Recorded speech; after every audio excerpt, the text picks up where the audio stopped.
Friday, including Shedeur Sanders. That's a crowded QB room that they got over there. What's the possibility of a trade or two going on in Cleveland? Well, asking around after the draft, the sense I get is the Browns value or look at their roster through the prism of currency, through value, right? So that could lead to a potential trade down the road because it is a crowded room.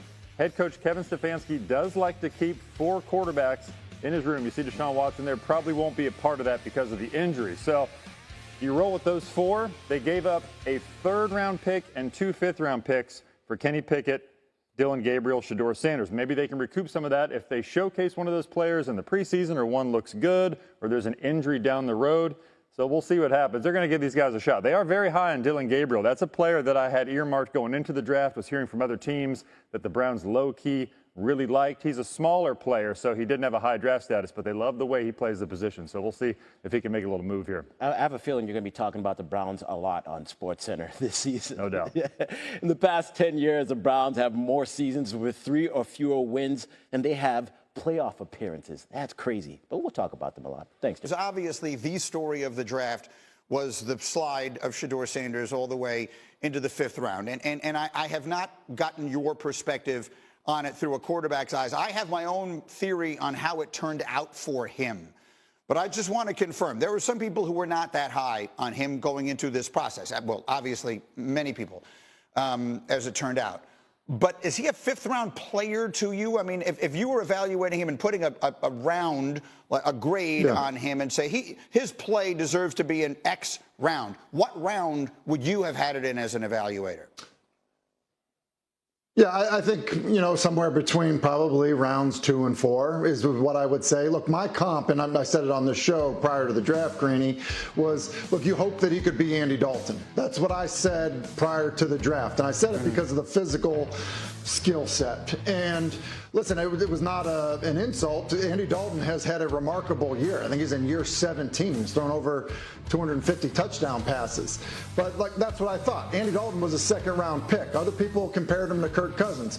Kirk Cousins went in the 4th round, I believe. So I just think that, from a physical ability perspective, look, he was not a 1st-round prospect in my eyes, and I think many people felt that way. Now, his tape and production, I think it's fair to say, look, rounds 2 instead of round 4 could make sense for a lot of people. That's my point. Okay, so that confirmed what I believe, that he was probably a 2nd-round caliber player. And let's use Andy Dalton. Dominique, I would suggest that a young Andy Dalton would easily be the starting quarterback on these Cleveland Browns. I look at the room that he's walking into. Joe Flacco, who is 40 years old, he too has had a terrific career, but he's 40 years old. Deshaun Watson is never playing there again. Kenny Pickett is on his 3rd team in 3 years. I know Dillon Gabriel was drafted ahead of him, but literally not one evaluator I know had Dillon Gabriel ranked ahead of Shedeur Sanders.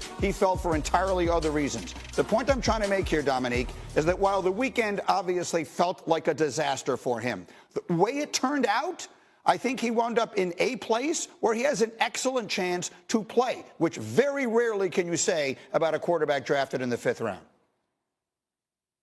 Yeah, I mean, I like the spin that you're putting on it, and I think you're right. He has an excellent chance to play. But you need to play well and play well fast if you're a 5th-round pick. And you're on a team that's probably projected to be near the top of the 1st round again next year. If he does not demonstrate in whatever time he gets in practice and in the games that he is a franchise quarterback, there's no waiting time. There's no investment in him. They're not going to go get all the pieces to put around him to make him play better like we've seen with Caleb Williams and other quarterbacks who are drafted in the 1st round. If he does not show that he is the franchise quarterback in this season at some point, they're drafting another quarterback in the 1st round next year. So I think you're right. He has a good chance of getting on the field, but he does not have a long leash or a lot of time to prove that he's the quarterback for this team for years to come.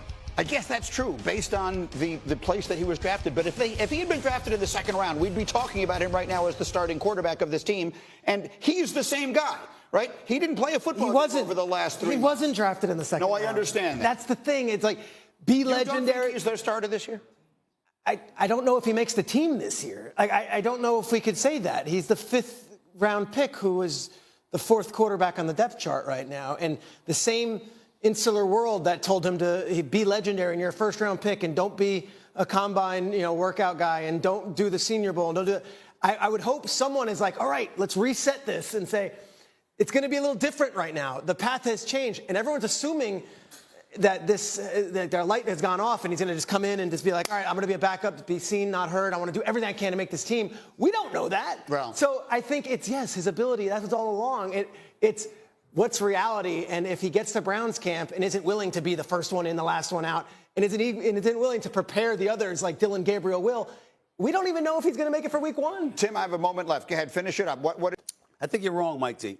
I think you're wrong, and I think somebody like you will understand and appreciate where I'm coming from when I say this. I don't think the day 1 starter or the week 1 starter for the NFL season for the Cleveland Browns, as it pertains to Shedeur Sanders specifically, is going to be determined by just his play. I think all the stuff that has been said, all the stuff that has been reported is erroneous as it may be in the eyes of a lot of people, including myself, as cruel as it might be in the eyes of people like myself in terms of what happened to him. I think that you had people looking to give him a reality check. And now I think what you're going to do is see people wanting to test his emotional and mental resolve as it pertains to that.